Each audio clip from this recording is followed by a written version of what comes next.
Right now, at this very second, while you're sitting in your lounge room watching this video, a cold, faceless algorithm buried deep inside Centrelink's mainframes is making a decision. Not once a day, not once an hour, every single minute. And that decision could be about your pension. If you reckon your age pension is safe because you worked hard your entire life, paid your taxes, played by the rules, and never asked the government for a single thing you weren't entitled to, then, mate, I need you to pull up a chair and listen very carefully to what I'm about to tell you. Because the system is no longer run by humans who know your name. It's run by machines. And those machines don't care about your history. They don't care about your loyalty. They only care about data. And the moment your data doesn't line up perfectly, they cut you off.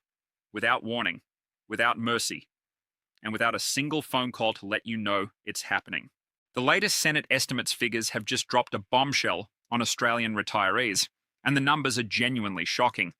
Over a single 12-month reporting cycle, Services Australia suspended exactly 299,305 pensions. Nearly 300,000 Australians, real people with mortgages, electricity bills, and grandkids to feed, had their income completely frozen by an automated system. Now I know what you're thinking. Sounds like a scare tactic. Sounds like one of those clickbait headlines designed to get your blood pressure up. So let's do the forensic maths together. Centrelink's automated compliance systems don't run around the clock at full capacity. These data matching sweeps and batch processing reviews are concentrated during specific operational windows, the hours when the algorithms are actively hunting for discrepancies in your file. When you map those 299,305 suspensions across the actual windows, where the system is firing at full tilt, you get a number that should stop every retiree in this country cold. 5.7 pensions, frozen, every single minute. That's nearly 6 Australian seniors per minute losing access to their only source of income. Not because they cheated, not because they lied, but because a piece of software flagged a data mismatch, and the machine's default response is always to suspend first and sort it out later. The most terrifying part, the overwhelming majority of those people had no idea anything was wrong. They didn't get a phone call. They didn't get a letter in the post. They found out the same way, standing at the checkout at Woolies or Coles, trolley full of groceries, hand extended with their card, and hearing 2 words that no pensioner should ever have to hear: card declined. Today I'm going to expose the 3 hidden automated tripwires that are responsible for this extraordinary surge in suspensions right now in mid-2026. And more importantly, I'm going to hand you the exact tactical blueprint you need to protect your retirement income, including the precise words you must say to a Centrelink operator if your payment has already been suspended. Let's get into it. For generations, retiring Australians have had one dream, one reward for a lifetime of hard yakka: travel. Whether it's visiting the grandkids in London, cruising the Mediterranean, or spending a few months soaking up the sun in Bali, overseas travel is supposed to be the golden perk of finally finishing work. But under the 2026 compliance framework, your passport has become a direct line straight into Centrelink's system, and most pensioners have absolutely no idea. Here's what's actually happening. The moment your passport is scanned at the departure gate, at Sydney, Melbourne, Brisbane, doesn't matter which airport, an automated digital trigger is fired instantly to Services Australia via a real-time data sharing link with the Australian Border Force. The system knows you've left the country the second you leave it. Now, plenty of pensioners are aware of the general 6-week portability rule. You can travel overseas for up to 6 weeks and continue receiving your age pension. What they don't tell you is how ruthlessly the automated system interprets any variation from your declared travel plan. If you tell Centrelink you're leaving for 28 days, but your return flight gets delayed by a single day because of an airline strike or a medical situation or a storm that grounds every plane at the airport, the system doesn't wait for you to come home and explain yourself. The moment day 29 arrives and the Border Force database fails to register your passport re-entering Australia, the algorithm flags your account as non-compliant, and it freezes your payment instantly, automatically, without any human being looking at your file. I want to share the case of Margaret and John, a retired couple from Adelaide who took a trip to New Zealand for a family wedding. They'd planned to stay for exactly 4 weeks, well within the portability rules. On the day of their return flight, Auckland Airport was hit by a massive storm. Every flight was grounded for 48 hours. Now, here's where it gets really unfair.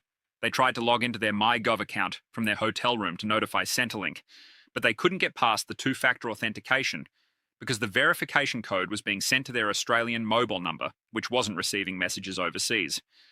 By the time they touched down in Adelaide 2 days late, their combined fortnightly payment of $1,810 had been completely suspended.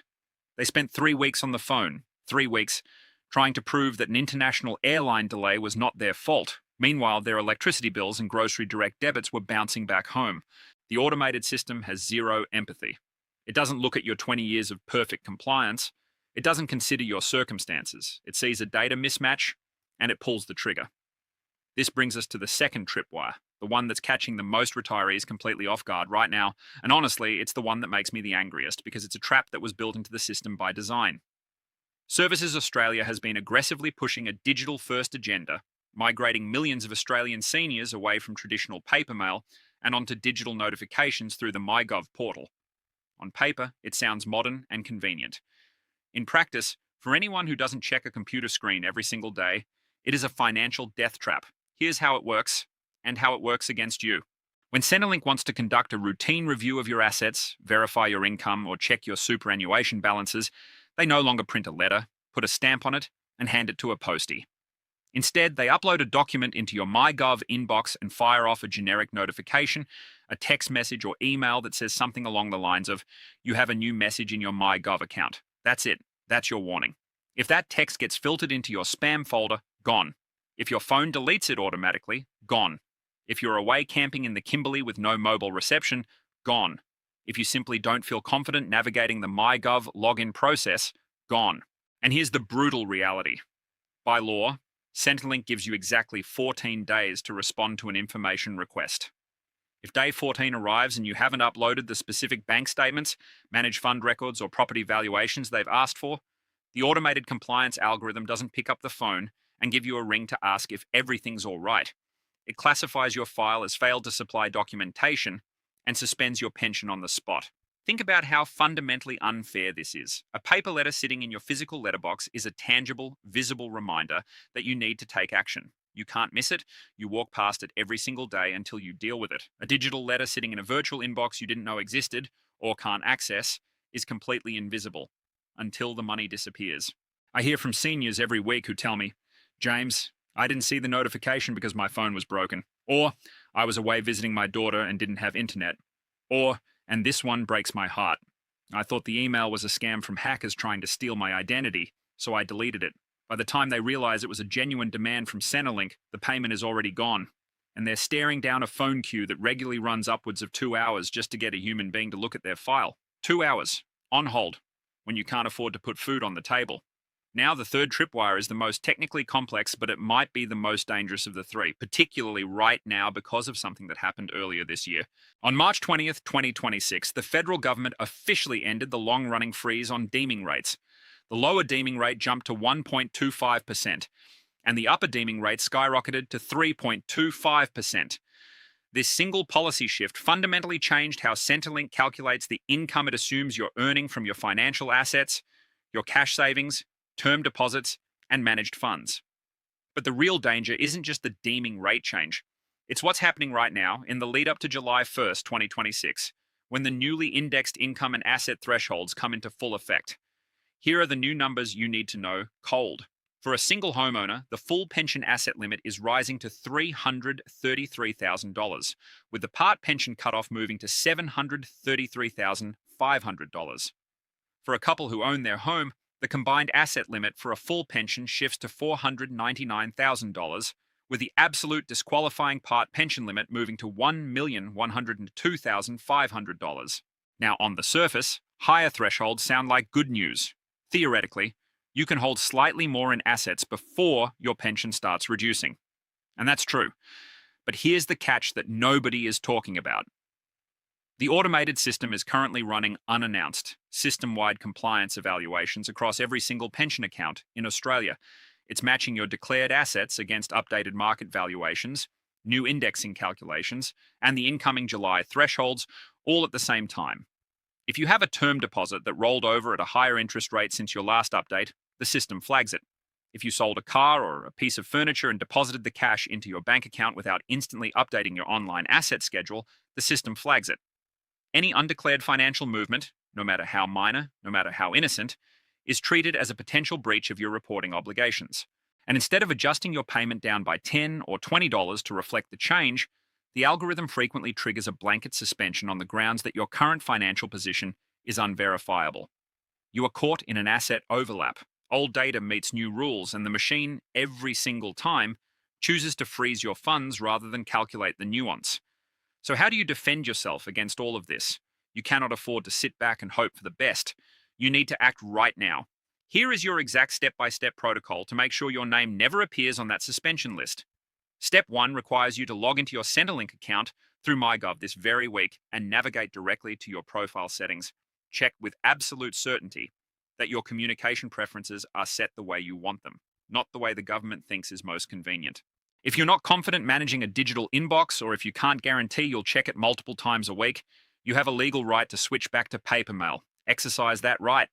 Don't let them nudge you into a digital system that puts your financial security at risk. If you choose to keep digital notifications, make sure your mobile number and email address are completely up to date, and commit to logging in once a week to check that inbox, whether or not you've received an alert. Step 2 is to run your own asset check before Centrelink does it for you. Go through your bank accounts, super balances, and income sources right now. Remember that under the new rules from July 1st, 2026, the single income-free area rises to $226 per fortnight, and the couple combined income-free area moves to $396 per fortnight.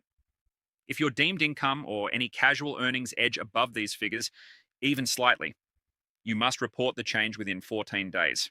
Proactive reporting is your single most powerful weapon against the automated compliance trigger. If you report it first, the algorithm has nothing to flag. Step 3 is vital if you have any overseas travel planned. Don't leave your Centrelink notification to the week of your flight. Log into your portal at least 7 days before departure, submit your travel details explicitly, and print or screenshot the confirmation for your records. And critically, set up an alternative way to access your MyGov account from overseas before you leave Australian soil.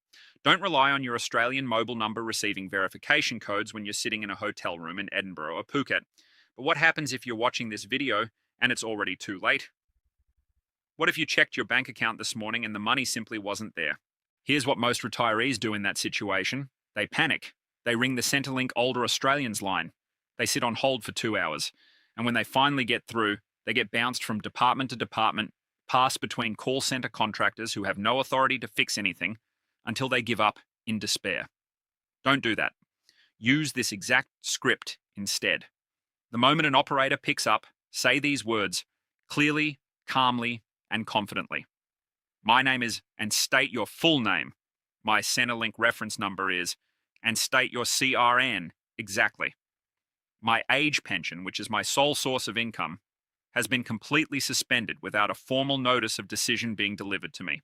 I am facing immediate financial hardship, my essential household bills are at risk, and I am formally requesting that my file be escalated to a complex assessment officer for an immediate priority reinstatement review under the emergency provision guidelines. Now, let me explain exactly why every single word of that script matters. When you say complex assessment officer, you are demonstrating to the frontline operator that you understand the internal hierarchy of Services Australia. Most call center operators, many of whom are outsourced contractors, only have the authority to log notes and read from a script. They cannot override an automated compliance suspension. A complex assessment officer is a senior Centrelink employee with the direct administrative power to look at the evidence, identify the error, and manually reinstate your payment. When you say immediate financial hardship and emergency provision guidelines, you are triggering a specific internal obligation. By policy, the operator is required to log your call as a priority 1 critical event. This prevents your file from being buried at the bottom of a review stack that takes 6 weeks to process and forces the system to address your case within 24 to 48 hours.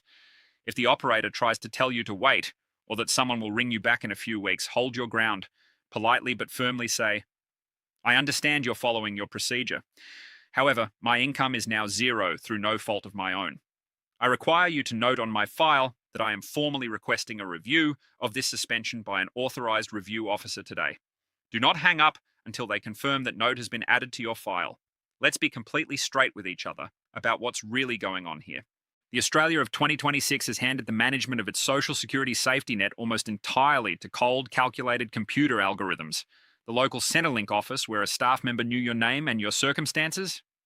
Gone. replaced by automated data matching scripts that see you as nothing more than a series of numbers on a screen. When those numbers don't align, whether it's because of an airline delay, a missed notification on a phone that died, or a perfectly innocent financial movement during the July threshold transition, the machine doesn't pick up the phone and ask what happened. It cuts you off every time. But here's the thing: the system is powerful, but it is not invincible. And knowledge is your greatest defense. Know the March 2026 deeming rate changes. Know the July 2026 asset thresholds. Check your MyGov inbox every single week. Report any changes to your income or assets within 14 days. Plan your travel through the portal well in advance. And if the worst happens, know the exact words that force the system to respond.